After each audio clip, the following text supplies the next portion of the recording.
योग में उत्पन्न व्यक्ति जो है वो सुख, साहसी, वक्ता, समृद्ध, उदार तथा शासक वर्ग का प्रिय होता है, स्नेही वचन बोलने वाला। बुध और सूर्य से बनता है, तो सूर्य क्या है पराक्रम और बुध क्या है वाणी। तो इसका जब मिश्रण होगा तो व्यक्ति साहसी भी होगा और अच्छे विचारों वाला होगा, अपनी वाणी से दूसरे को प्रभावित करने वाला होगा।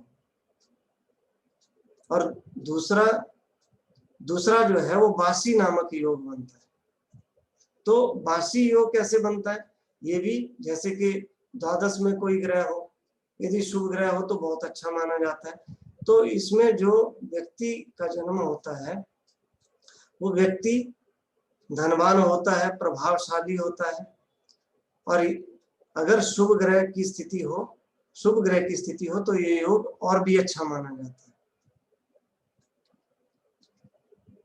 और आगे उभयचरी, इसमें भी दोनों जगह कोई ग्रह हो तो उभयचरी योग बनता है और इसको भी शुभ माना जाता है। अगर इसमें शुभ ग्रह हो तो बहुत अच्छी स्थिति होती है। और बुधादित्य के बारे में हमने पढ़ा, तो बुधादित्य योग भी बहुत अच्छा माना जाता है। और इसके बाद जो है वो चंद्रमा से बनने वाले योग। तो चंद्रमा से कौन कौन योग बनते हैं? चंद्रमा से बनने वाले जो योग हैं वो है सुनफा, अनफा और दुरुधरा और केमद्रुम नामक योग। तो जो सुनफा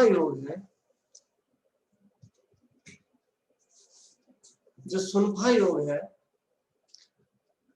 उसमें भी वही स्थिति आती है। सुनफा योग जो है वो सूर्य को छोड़ करके है।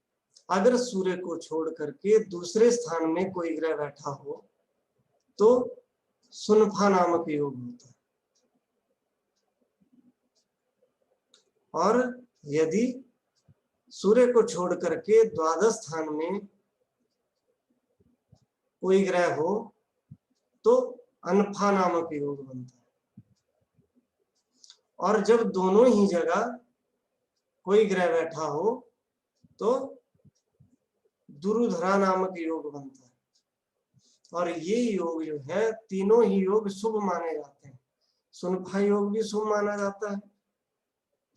इसमें कहा गया कि इसमें जिस व्यक्ति का जन्म होता है वह राजा के सम्मान, राजा से जो है वो मान सम्मान प्राप्त करता है और अपनी बौद्धिक क्षमता के कारण जो है वो सम्मानित, धनी तथा प्रतिष्ठित होता है।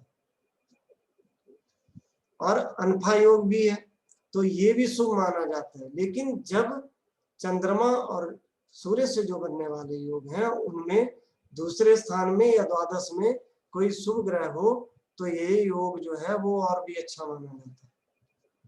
और अनफा योग जो है वो भी शुभ माना जाता है। और अगला योग है दुरुधरा, तो दुरुधरा योग भी शुभ माना जाता है। इसमें क्या होता है कि चंद्रमा में, जहां चंद्रमा बैठा हो वहां पे दूसरे स्थान में और द्वादश स्थान में कोई भी ग्रह बैठा हो सूर्य को छोड़कर तो ये योग बनता है।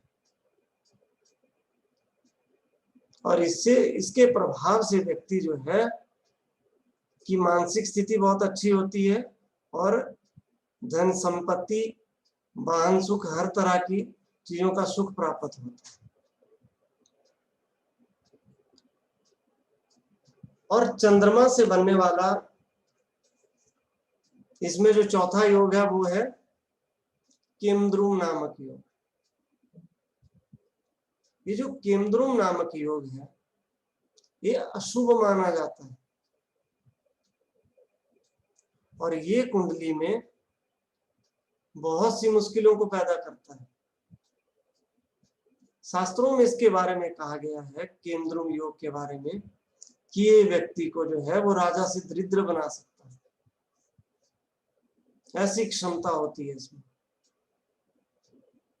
देखिए चंद्रमा जो है वो मन का कारक है, चंद्रमा मन का कारक है और चंद्रमा का अकेला होना बहुत सी मुश्किलों को पैदा कर देता है।